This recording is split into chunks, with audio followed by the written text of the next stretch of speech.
Welcome to the Deep Dive. Today we're tackling something really important for a lot of families and students in India, the UP board versus the CBSE. That's right. We had a listener ask, basically, which one is, tougher and why? Yeah, it's a common question.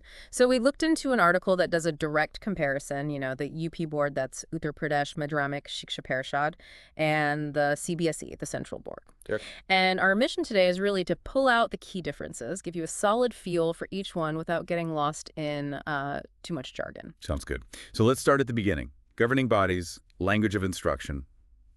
What's the basic setup? Okay, so the article states the UP board is run by UPMSP, and the main language, overwhelmingly, is Hindi. Right. CBSE, on the other hand, that's central, and it offers both English and Hindi as mediums for instruction. Ah, okay. So right away there's a difference in flexibility, especially if maybe English is preferred or if students are thinking beyond UP state borders later on. Exactly. That linguistic choice has implications down the line. Which brings us to the syllabus itself.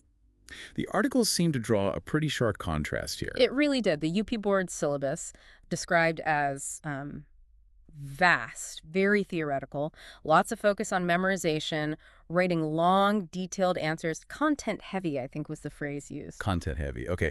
And CBSE? CBSE follows the NSERT curriculum. The NSERT, right. That name comes up a lot. It does, because NSERT materials are kind of the standard, widely used across India. And crucially, the article points out, this curriculum focuses more on understanding concepts. Understanding rather than just memorizing. Precisely. And it's much more aligned with the big national competitive exams. Think JEE for engineering, NEET for medicine, even UPSC for civil services. Okay, that's a huge point of difference. So UP might build a wide knowledge base, while CBSE focuses on applying concepts, Yeah. especially for those competitive tests.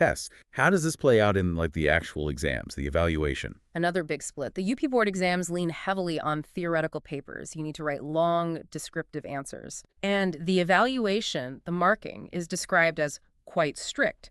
This can often lead to, lower overall scores for students. It really tests writing skills and pure memory recall. Okay, strict marking, focus on recall, and CBSE exams. More of a mix. You get multiple choice questions, MCQs, but also subjective questions, so a balance. And the evaluation, generally seen as moderately lenient, maybe more forgiving. Plus, the questions often try to test if you can apply what you learn, not just recite it. Maybe like a case study or a problem to solve. So it's not just what you learned, but how you show you've learned it. That's quite different. And it can definitely affect how students feel about exams and their marks. Yeah. You mentioned scores. Did the article give any data, maybe past percentages? It did, from 2023. And the numbers really highlight that evaluation difference we just talked about. Okay, what were they? For the UP board, high school pass rate was 75.52%. Intermediate, so class 12, was 72.27%. 75 and 72%. Okay, and CBSE? Much higher. Class 10 was 93.12% pass rate, and class 12 was 87.33%. Wow, 93 and 87. That is quite a gap. It is. It really backs up that point about stricter evaluation potentially playing a role in the UP board system. Definitely seems to. Okay, let's circle back to those competitive exams, the GE, NEET, UPSC. How well does each board set students up for those, according to the source? The article was pretty direct here. It said, while the UP board syllabus is detailed, it's just not as well aligned with the pattern and focus of those national exams. Right. CBSE, as it's built on that NSERT foundation we mentioned. Which is what those exams use. Exactly. It gives students preparing for GE, NEET, UPSC a much more direct preparatory pathway. The content overlaps much more significantly. So for students aiming for those national paths, CBSE seems to offer a built-in advantage, just syllabus-wise. That's the clear takeaway from the source, yes. And thinking broader than just exams. That language point again. Hindi, primarily in UP board. English, Hindi, and CBSE. Yeah. What are the wider implications? Well, as we touched on, the article suggests the UP board's Hindi focus could potentially be limiting if students want to pursue higher education or jobs outside UP, or in fields where English is, the main language of communication or study. Makes sense. CBSE's dual language option just offers more flexibility, potentially opening more doors nationally, maybe even internationally. Yeah, in today's world, that flexibility can be really important. Now, the article also tried to capture what it's actually like for students and parents in these systems. Yeah. What did it say about their perspectives? It summarized some common views. From the UP board side, students apparently often feel the difficulty comes from those long subjective papers. Right. And the strict marking they feel it really pulls down their scores.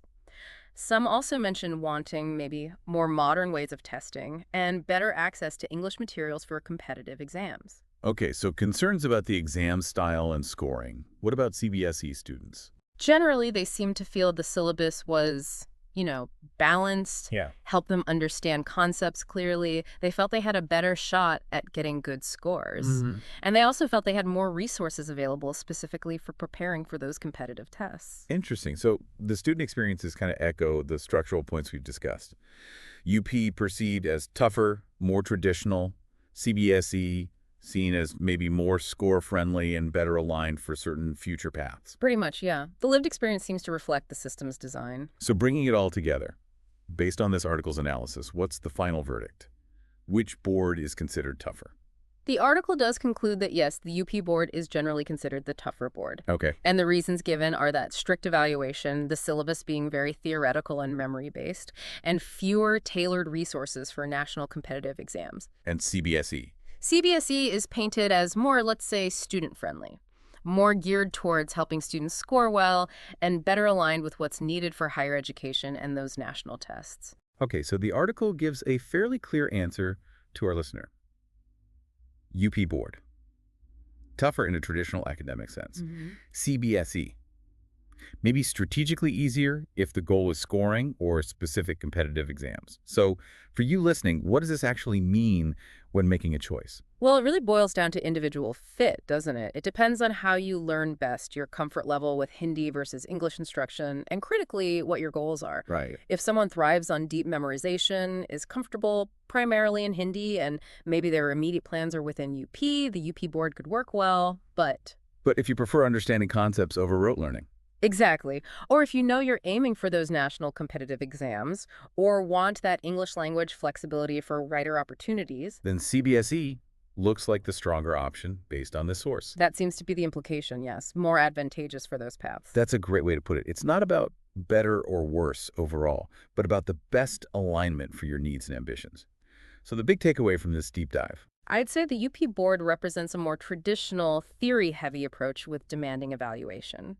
CBSE focuses more on conceptual understanding, is perhaps more scoring-oriented, and offers a clearer runway for competitive exams and broader opportunities. Nicely summarized. And maybe something for you to think about is, which of those features really resonates with your learning style, or for someone you know making this choice? What weighs more heavily the syllabus type, the exam pressure, or those future pathways? Really good questions to ponder. Understanding these core differences is definitely a crucial step in navigating India's educational choices. We hope this exploration helps shed some light. Thanks for joining us on the deep dive.